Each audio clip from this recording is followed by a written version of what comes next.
Good evening, welcome to the Tasmanian Premier League Football Show. My co-host this evening is Ken Morton, coach of South Hobart. Welcome, Ken. Good evening, Walter.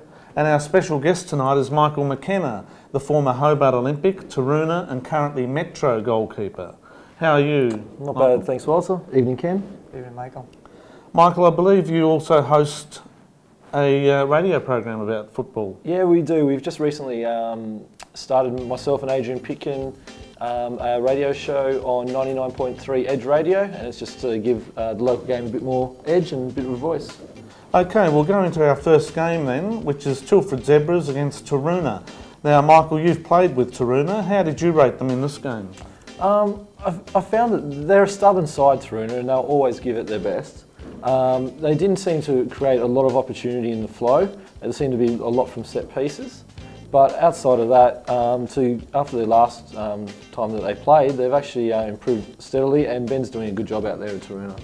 Ken, you predicted that the Zebras would win, but not by very much, and you were proved right. Yeah, I think, as Michael said, Taroona have organised themselves quite well, and they've stopped leaking in a massive amount of goals and have become stubborn defensively. But they never look like pushing on to win games, and you know, Zebras have the class in your Brett Pullens and your Brazendales and Ricky Self and these people and Croswell who can turn a game and win the game for you, and I think they're always capable of doing that. Michael, you would have played with young Tom Sherman. He takes a mean free kick, doesn't he? Yeah, very nice free kick, Tom. I actually didn't get the benefit of playing with Tom. He's first year from Beachside this year. So, but obviously seen him play, and very nice free kick in this match. Tested Frank out, and Frank was able to save it. We just saw Ricky Self score the first goal for the Zebras, which put them 1-0 ahead. And then here comes an equaliser by Sherman. Great shot there, Michael. Fantastic shot on the turn. Zebras allowed in the space, but to actually turn and hit the ball into that area, it was a fantastic finish by the young fella. The Zebras got back into it though, Ken, and ran out 4-1 winners. Yeah, again we see some penetration down the flanks from Zebras. They've got pace down there with Ricky Self and young Brazendale, so they can hurt teams with that extra speed. Croswell's quick, he's very sharp around the box, and there's a good finish from the edge of the box. Maybe could have been cleared, but the lads struck it really well. Good shot by Paul Cairns. Now the difference in this game came when Aaron Brazendale came on as a substitute, Ken. He scored 2 goals. I believe they're 2 cracking goals, Walter. He's very sharp, he's very nippy, you've got to be aware of him all the time. Yes, he outran 3 defenders to get the first one, and here we see a free kick coming up by Croswell, who hits the crossbar. What did you think of the keeper's positioning there, Michael?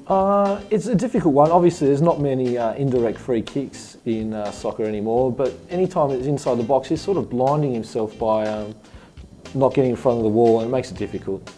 There we saw Brazendale's first goal. He outran 3 defenders and pushed it past the keeper. His 4th goal is an absolutely brilliant chip that dips under the bar. What did you think of that, Ken? Well, I think both of them are class finishes. He's used good pace in the first one to get behind the defence and slot it past the keeper. On that one, Walter, he's been strong as well. He's had a good body strength, and he was able to get his chip in, and it was well weighted and in the back of the net. Good finish. It's always nice to see a talented young player change a game like that, isn't it? Yeah, I think the game's lacking quality players here who, like you said, have the speed, have the pace, and can go on and affect a game. And Brazendale, Croswell are 2 players who can do that. So 4-1 winners, Tilford Zebras. Guys were pretty determined tonight to make up for the display we put on against Zebras in the first round. We know that we are better than that. We might be struggling in the league, but we've got some guys that have got a bit of pride, and we wanted to show tonight that we can play. First half I thought was very scrappy, but second half we got the team back in and gave a few instructions, and it definitely worked better the second half. We split them out wide. Well, it looks as if that's history as far as Taroona is concerned, Michael. Yeah, it's going to make it very difficult from here, and with only about 6 weeks left, I can't see Taroona escaping relegation, unfortunately. We now go into our next game, which is Hobart Olympic at home against Clarence at the Athletic Centre. Ken, you were there to watch it. How did you see it? Well, I saw Team Clarence go out and dominate the game really, when you really at the athletic centre you expect Olympic to go out and win the game. But Clarence were very stubborn in defence, and in the second half in particular they got people forward in wide areas and caused Olympic a lot of problems. I thought it was a good performance by Clarence. Michael, did that bring back memories, that goal there, that particular end of the ground? Yes, it does, Walter. Thanks for bringing that up. About a fortnight ago, I let in a howler, much like that one actually. Great header there by Ben Parker too against the crossbar. Clarence hit the bar twice in the first half, and although Olympia led 1-0, Clarence were always going to come back into this one, Ken. Yeah, I think the boy Hunt on the left-hand side caused them massive problems, raiding down there, getting in behind them. And also they pushed Huger's Luton from the back into midfield, and he made some tremendous runs and got shots and crosses in down the right-hand side as well. And I think that was the difference between the two sides. You'd have to feel sorry for Dimitri Nesta there. Yeah, he's made a fantastic first save, and yeah, unfortunately no one there to help him clean up. In case you wondered what that parachutist was, it was probably one of the substitutes arriving late. Clarence had a few chances, Walter. They could have really finished the game off a lot earlier. The keeper kept them in the games with a couple of smart saves.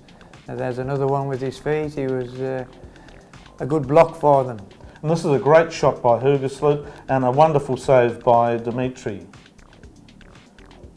Here we have a corner, and the second goal for Clarence headed by Paul Bremner, their captain. Poor defending, do you think, Michael?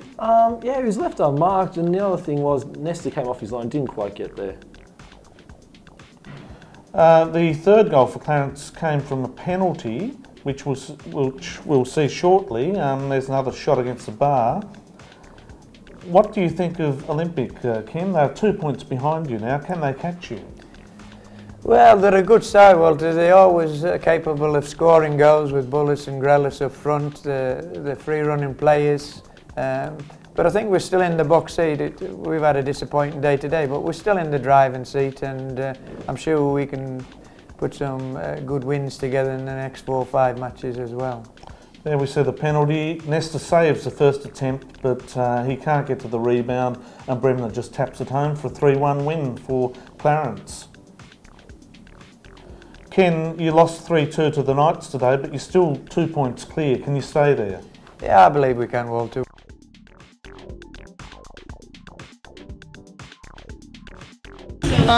Saw the game that the team that scored won, basically.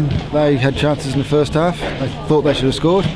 We had chances in the second half. I thought we should have scored, but the team that scores wins. We're unlucky not to score a couple of good movements. I think their 2 wide players, young Hunt and Hugersloot, had a really good game, those 2 young lads. We're just basically not doing the things we do well. We usually go well ready forward aggressively and quickly. We just didn't do it, and giving the ball away cheaply. I mean, the thing that has hurt us this year is injuries, little injuries throughout the whole year. We've never had the same team in the park 2 weeks in a row, unfortunately. Absolutely. I thought we played well enough in the first half, created some very good opportunities. We gave another soft goal away, which we're in the habit of doing this year, but I was quietly confident. We were playing really good football. We hit the bar, I think, once or twice, hit the post once or twice.